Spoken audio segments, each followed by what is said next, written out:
मैं हूं पेश के और आज हम बात करेंगे बहुत ही important topic NFC nuclear fuel complex का इंटरव्यू एक्सपीरियंस के बारे में। ठीक है, तो ये एक दोस्त द्वारा शेयर किया गया है। ओके, उसको बहुत बहुत थैंक यू और आई होप वो जल्दी सिलेक्ट हो जाए, मैं इसकी कामना करता हूँ। प्लस में देखिएगा उनका क्या क्वेश्चन था, किस टाइप का क्वेश्चन पूछा गया था, वो क्या जवाब दिए थे। ठीक है, सो मैं इस पर बात करूँ कि ये इंटरव्यू खासकर डिपार्टमेंट ऑफ एटॉमिक एनर्जी जो है वो सबका लगभग मैच करता है। मतलब वो लोगों का जो पूछने का जो प्रोसेस है, किस टाइप का क्वेश्चन होते हैं, वो सब लोग सेम होता है। ठीक है, तो आई होप एक रफ आइडिया मिलेगा कि 2021 में मतलब कैसे चेंज नहीं हो रहा है या फिर किस तरह का चेंज हो रहा है, तो क्या क्या क्वेश्चन पूछा गया था वो पैटर्न के बारे में मालूम चलेगा।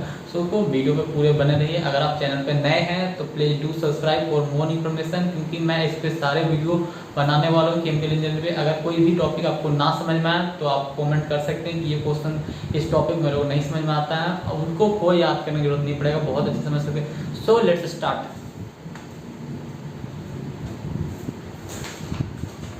देखिए जैसे इस पे क्वेश्चन लिखा हुआ है, ठीक है, मेरे को लिखने की जरूरत नहीं है कि क्या क्या क्वेश्चन लिखा हुआ, क्या क्या क्वेश्चन पूछा है इसके बारे में।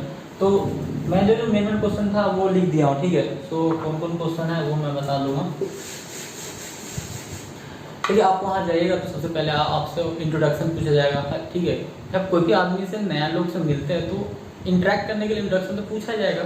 तो इंट्रोडक्शन में आप क्या बताएगा, बेसिकली आपको बताना है, नाम बताना है, एड्रेस बताना, मतलब कहाँ से हैं आप, आपका हाई डिग्री क्वालिफिकेशन और मैक्सिमम मतलब मिनिमम जो क्वालिफिकेशन जो एक्सपीरियंस है वो चीज़ आपको बतानी है। ओके, सो देखिए इतना काफ़ी है, और अगर कुछ ज़्यादा रहेगा तो पूछ लेंगे। ठीक है, तो ये अपना एक्सपीरियंस इंट्रोडक्शन देने के बाद और इनसे पूछा गया था कि एक्सपीरियंस कहाँ से, एक्सपीरियंस कहाँ है, तो वो बताएं थे कोची रिफाइनरी से इनका था।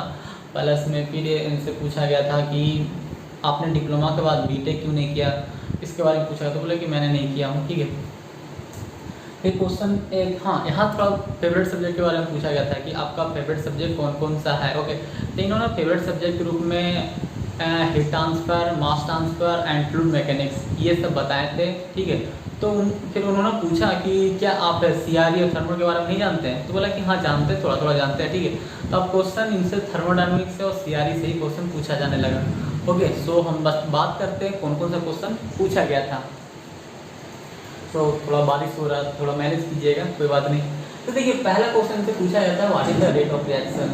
तो रेट ऑफ रिएक्शन देखिए आप तो एक जो बेसिक डिफिनेशन होता है वो बताइएगा, प्लस में एक जो इक्वेशन होता है जैसे कि -R=dC/dt, ये चीज़ भी आपको बताना रहता है, तो ये चीज़ भी बताइएगा। प्लस में आपका दूसरा क्वेश्चन मतलब बताने का क्या है, रेट ऑफ रिएक्शन ये बताए थे कि कोई भी सब्सटेंस है उसका यूनिट अमाउंट में आप यूनिट अमाउंट यूनिट टाइम में कितना फॉर्म करता है, कितना मतलब रिएक्टेंट बनता है या फिर कन्वर्ट होता है, रिएक्टेंट कन्वर्ट होता है और कितना प्रोडक्ट बनता है, उसको बोलते हैं हम लोग रेट ऑफ रिएक्शन। ओके, सो आगे हम बात करते हैं।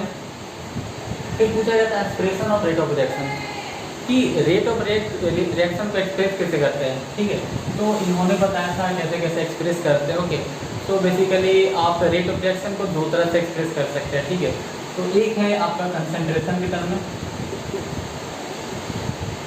कंसंट्रेशन के टर्म में क्या हो जाएगा आपका -R=dC/dt। ठीक है, अगर इसी को हम कन्वर्जन के टर्म में बात करें तो -R= हो जाएगा d, सी की जगह हम जानते हैं C=1 - x से होता है, तो सी की जगह हम क्या लिख दें 1 - x/dt। तो ये जो हो गया आपको कन्वर्जन के टर्म में हो गया, ये आपका हो गया कंसंट्रेशन के टर्म में, ये हो जाता है आपका।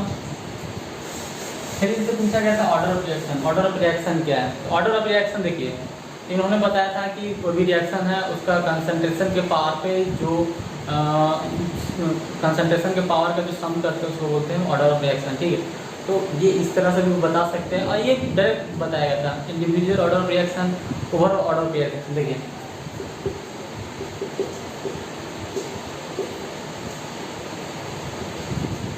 ये जो अल्फा हो जाएगा वो इंडिविजुअल ऑर्डर ऑफ रिएक्शन हो जाएगा।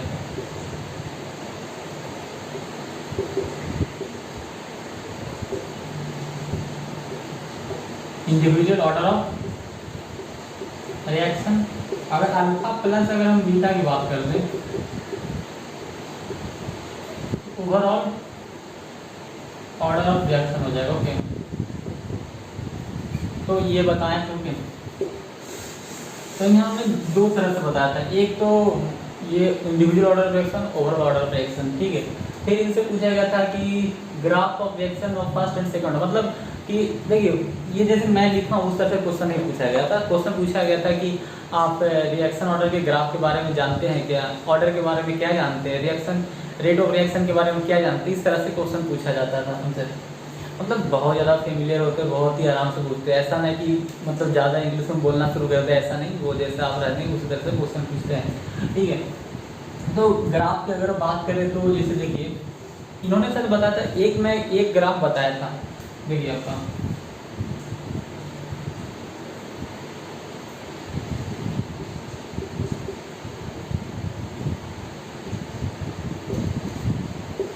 ये जो है आपका फर्स्ट ऑर्डर रिएक्शन का ऑर्डर है, यहाँ पर जो रहेगा first order reaction, first order reaction का ग्राफ होता है। इसी तरह से इनको बताना चाहता जीरो ऑर्डर का, सेकंड ऑर्डर का, थर्ड ऑर्डर का भी। तो ये सिर्फ एक ही ऑर्डर का रिएक्शन बताया था, ठीक है। आगे हम बात करते हैं लेमिनार फ्लो और टर्बुलेंट फ्लो के बारे में। देखिए इनसे पूछा जाता है कि लेमिनार फ्लो क्या है, टर्बुलेंट फ्लो क्या है। तो देखिए लेमिनार फ्लो एक ऐसा फ्लो है जिसमें आपका मतलब ईडीज ना फॉर्म करता है और बैक मिक्सिंग ना होता है, तो उसको बोलते हैं। और तो दूसरा होता है कि आप दूसरे तरह से बता सकते हैं कि लेमिनार फ्लो में ना तो ईडीज जनरली यही है कि वो एक ऐसा फ्लो जिसमें हमको ईडीज फॉर्म ना करता हो, इरिटेशनल फ्लो ना हो रहा, तो उसको बोलते हैं हम लोग लेमिनार फ्लो। टर्बुलेंट फ्लो की बात करें तो टर्बुलेंट फ्लो हो सकता है आपका कि टर्बुलेंट फ्लो एक ऐसा फ्लो है जिसमें कि ईडीज फॉर्म करता है, इरोटेशनल होता है, पार्टिकल इरोटेट करने लगता है, बैक मिक्सिंग होने लगता है, तो उसको बोलते हैं टर्बुलेंट फ्लो। तो ये दोनों बताने के बाद एक आपको थियरी बनाना चाहिए, जैसे कि देखिए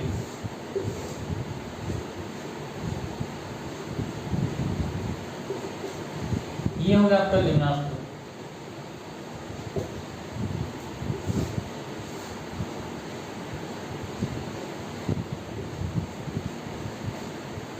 ये वो आपका टर्बुलेंट फ्लो हो गया। तो जो आप वहाँ बताइए तो उनके साथ फिगर में भी समझाइए क्या होता है नहीं होता है। देखिए ये क्या सीधे सीधे जा रहा है, ये क्या ऊपर जाके फिर बैक मिक्सिंग या फिर रोटेट या फिर ईडीज बनने की कोशिश कर रहा है, तो आप ये बता सकते हैं। और हम बात करें तो इनसे पूछा गया था कि कोई भी हम लेमिनार और टर्बुलेंट कैसे पता करेंगे। तो देखिए लेमिनार और टर्बुलेंट पता करने के तरीका है कि आप रेनॉल्ड्स नंबर को फाइंड कीजिए, ठीक है, NREDU/μ। इन्होंने बताया था कि रेनॉल्ड्स नंबर के हेल्प से हम लोग पता करते हैं, ठीक है। तो बेसिकली ये 4 से 2100 से कम लेमिनार होता है, 2100 से 4000 के बीच में ट्रांजिशन, और आपके बात करें तो फिर टर्बुलेंट होता है, ठीक है। तो देखिए अगर हम दो तरह से इसको बता सकते हैं, जैसे कि अगर रेनॉल्ड्स नंबर हम एक्सपेरिमेंट अगर लैब की बात करें तो वहाँ पर हम रेनॉल्ड्स एक्सपेरिमेंट के थ्रू भी पता कर सकते हैं। अगर कोई पाइप है तो पाइप में अगर हमको डायमीटर, वेलोसिटी, डेंसिटी और विस्कोसिटी दिया हुआ तो वहाँ पर ही इसका मान से हम लोग पता कर सकते हैं, तो ये तरह से बताया जाता है। फिर है एक डिफरेंस पाइप एंड ट्यूब। देखिए पाइप एंड ट्यूब के बारे में पूछा गया क्या डिफरेंस है, ठीक है। तो देखिए बेसिकली पाइप एंड ट्यूब के लिए एक स्पेशल वीडियो बनाया, बहुत ही अच्छा वीडियो है उस पर, और काफ़ी उस पर मतलब बहुत अच्छे से बताया हुआ कि पाइप एंड ट्यूब का कोई इंटरव्यू पूछता है तो कैसे बताना, ये चीज़ बताया, तो वो वीडियो देखिए। मैं बेसिक आइडिया आपको दूँ, जैसे कि अगर पाइप को आइडेंटिफाई करना है तो वो आउटर डायमीटर के तरह हम पाइप आइडेंटिफाई मतलब पहचानते हैं, और ट्यूब को आइडेंटिफाई करना तो इनर डायमीटर से पहचानते हैं, ठीक है। और फिर दूसरी तरह से बात करें तो ट्यूब का जो थिकनेस है वो हम लोग BWG जो होता है बिंगम वायर गेज के थ्रू हेल्प से पता करते हैं, और पाइप का जो थिकनेस है वो शेड्यूल नंबर से पता करते हैं। और भी तरह से है कि पाइप जो है वो हमेशा सर्कुलर होता है ना, और आपका क्या बोलते हैं ट्यूब जो है वो नॉन सर्कुलर भी हो सकता है। ये पाइप थोड़ा सा स्मूथ होता है, सॉरी पाइप थोड़ा रफ होता है, और एज कम्पेयर टू ट्यूब जो है थोड़ा स्मूथ होता है, ओके। इस तरह से बताया जा सकता था।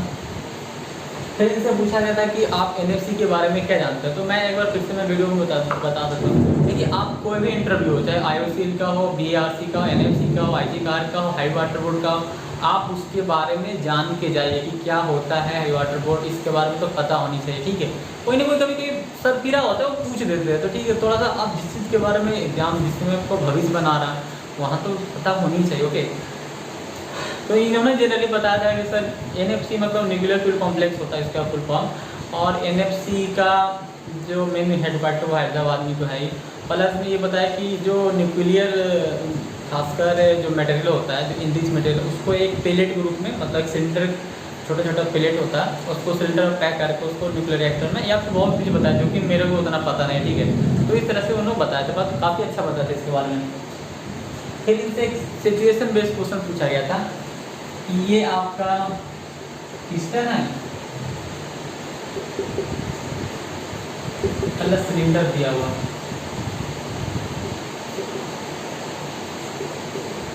ठीक है। तो ये पिस्टन और सिलेंडर दिया हुआ था, ये इसमें आपको हीट दिया जा रहा था डेल्टी।